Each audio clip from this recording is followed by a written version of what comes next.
Hello, I am Anawiltos, and welcome once again to another episode of Science Fiction Power Scaling. But today, guess what? We have a new page on our big science fiction power scaling spreadsheet. And guess what we're doing today? We are looking at SCPs, specifically on Lifeforms, viruses, and automatons, 2 for 20. Now, I could have decided, I don't know if that sounds very well spoken. I could have made the decision to look through all SCP objects, but I thought that it doesn't really work very well because they can be classified into different things. For example, some of them are weapons. So for the type of power scaling I'm doing today, it's not really going to work well.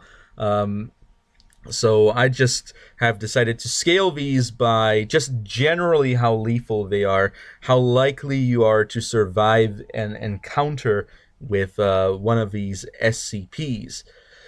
And of course, here you can see the scale. Now, what is an SCP is something that a lot of people are probably asking. And to answer that question, I am now going to show you this webpage here. It's at www.scp-wiki.net. And it shows you all the different SCPs from the Secure, Contain, Protect Foundation, which is a big, I guess, fictional universe created originally from internet creepypastas, but eventually people got really invested in it and decided that it was very interesting, and now there's hundreds and thousands of articles. So, these are the list of SCPs, and I've decided to only go through the first 20. So only half of them actually count for my categories that I've put. So I'm going to quickly go through the list here. So on the spreadsheet, here we have the least lethal is SCP-014, which, according to the wiki, is described as... My goodness, I'm going to be switching between these pages quite a bit this video. It is generally nicknamed the Concrete Man, and it is an SCP that is classified as safe as opposed to Euclid and Keter, which are, or Keter, depending on how you want to pronounce it, which are the more severe levels. But it is just a guy who can't really move and who doesn't age, so he's not very dangerous, and that is why he's classified as safe to begin with. So it makes sense for the safe SCP to be at the bottom of this list and classified as non-lethal. Now, moving on, we have number 11, which, to move back to the wiki, because I don't have these things scripted, so I might as well just use the web page since it's there. To move back to the wiki is classified as a sentient Civil War memorial statue, which looks like a man holding a musket, and it is capable of moving around and shooting the gun as effectively as one would be able to shoot a gun. And as such, its lethality is put as potentially lethal because it doesn't seem to be extremely aggressive or hostile, although occasionally it has been considered that. But the general lethality level is to be considered near that of a human armed with a musket. So that is, I think, a very accurate. And the reason I put or above is because he's actually made of stone, so I don't know whether that would factor in an actual fight.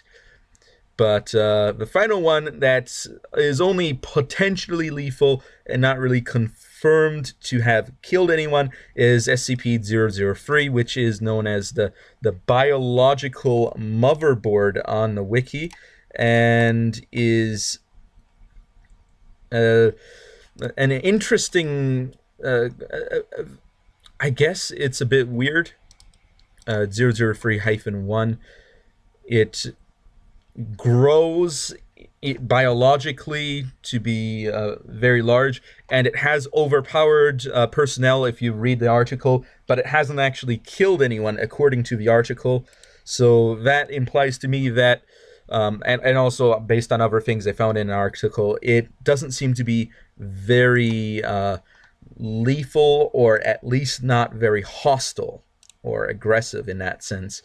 So, but it is potentially so, as it is able to overpower people and able to grow at a fast pace, which could potentially kill people in that sense.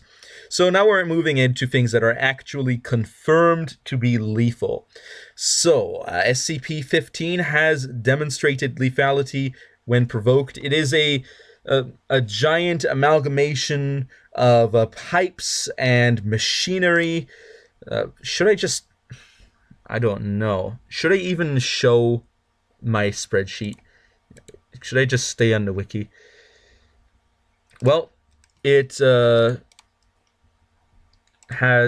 known as the Pipe Nightmare by nickname, and it is a giant amalgamation of pipes and machinery, and it only attacks when provoked, which according to the article includes any person acting violently, carrying tools, or attempting to damage or repair SCP-015 in any way will trigger a reaction, and this reaction includes the pipes spraying oil, mercury rats, insects, glass, seawater, entrails, molten iron, just generally things that you wouldn't really want to have sprayed at you.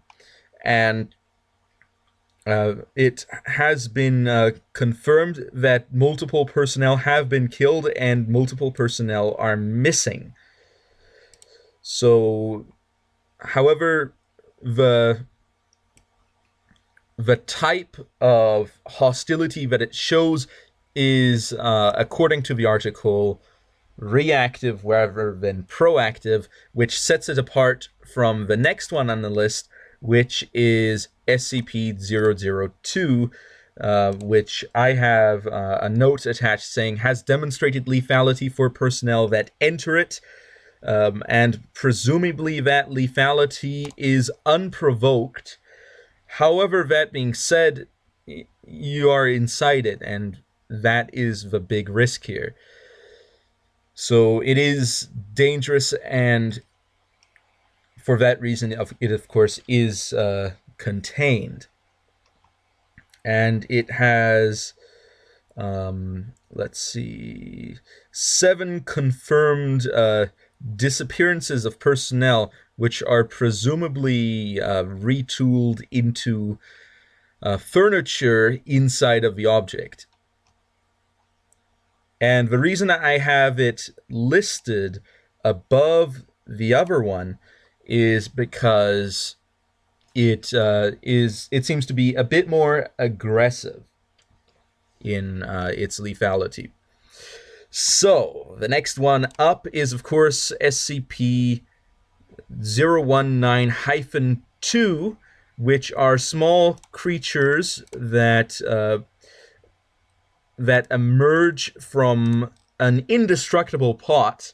Now, these creatures are relatively weak compared to a human, and according to my notes, they do pose a threat in larger numbers, and they are aggressive, and this type of aggression is greater in the sense than SCP-002 in the fact that they actually seek out and attack people. And they may develop to be stronger in the future, which is an observed effect in successively produced SCP-019-2 from SCP-019. Now, 019 is not confirmed to be sentient. However, it is believed to potentially be sentient. However, I have not put it on the list because of that. Now, number 016, of course, is another lethal SCP, and it is a microorganism that causes a form of hemorrhagic fever. However, it can also adapt the host body in order to overcome dangerous situations. But nevertheless, the host rarely survives short-term exposure, not to mention long-term exposure. And it is bloodborne, so that is why it isn't as high on the list as some other things.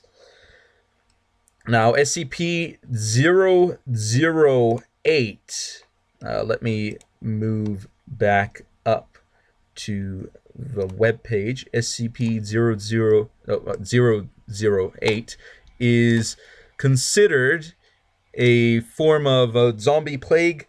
It infects individuals via contact with mucous membrane, but the infectivity is 100%. In other words, if some of it gets onto your mucous membrane, you are guaranteed to be infected, and it is also 100% lethal, which means if you're infected, you are going to die.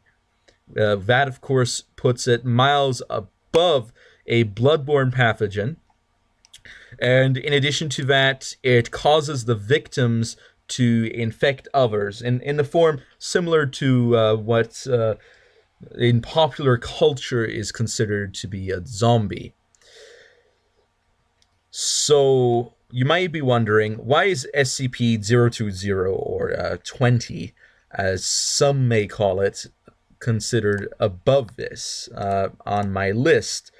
Well, SCP-020, which is a type of mold that that causes humans in its environment to try to adapt the environment to fit the mold, and as such also to try to spread the mold to others, is known to be, of course, airborne because it's a mold and the spores can, of course, travel through the air.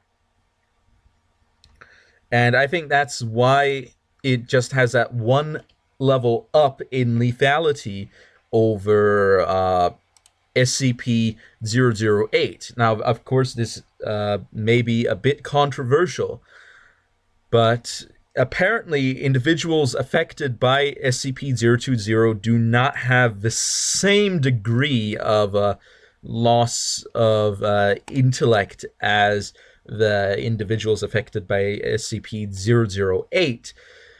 And that, of course, means that those individuals are more effective in using their intelligence to spread the mold.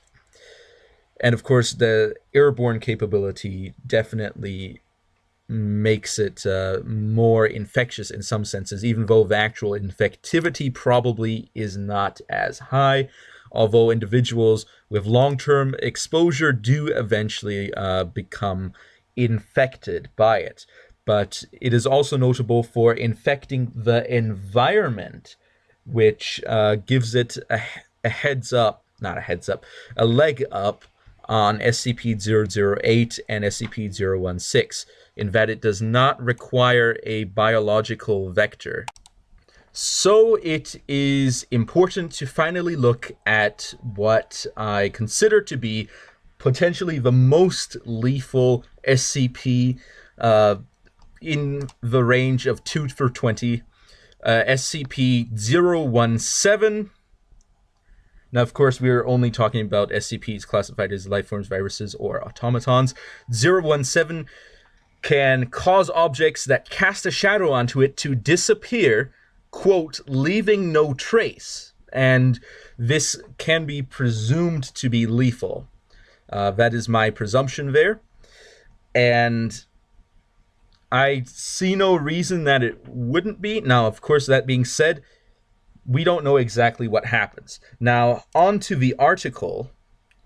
According to the article, not this one, that's SCP-020, we are looking for 017. According to the article, it is a small figure, a small individual who seems to be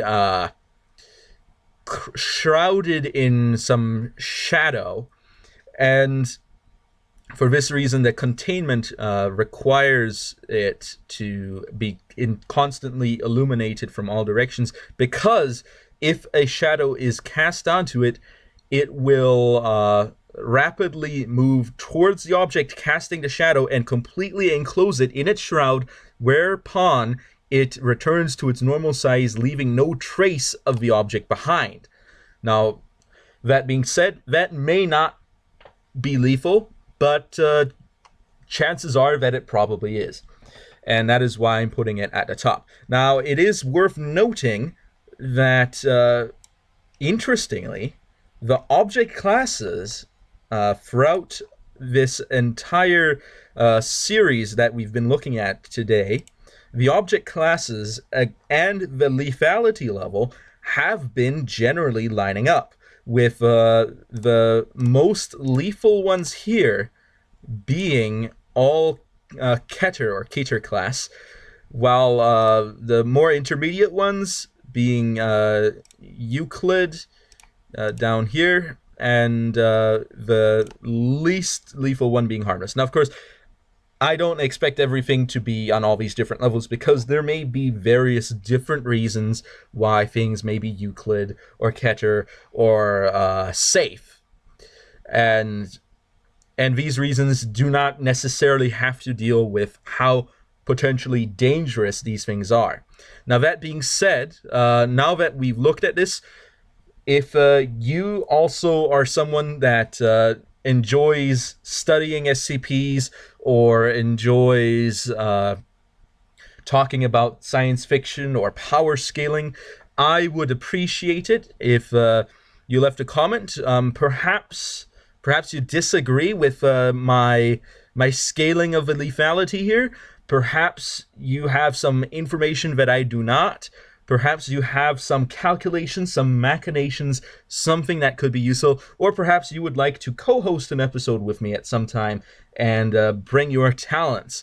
I would appreciate any of those things, and to do that, please do leave comments in the comments section below. And I thank you all for watching, and I will be seeing you all next time on Awoltos over and out.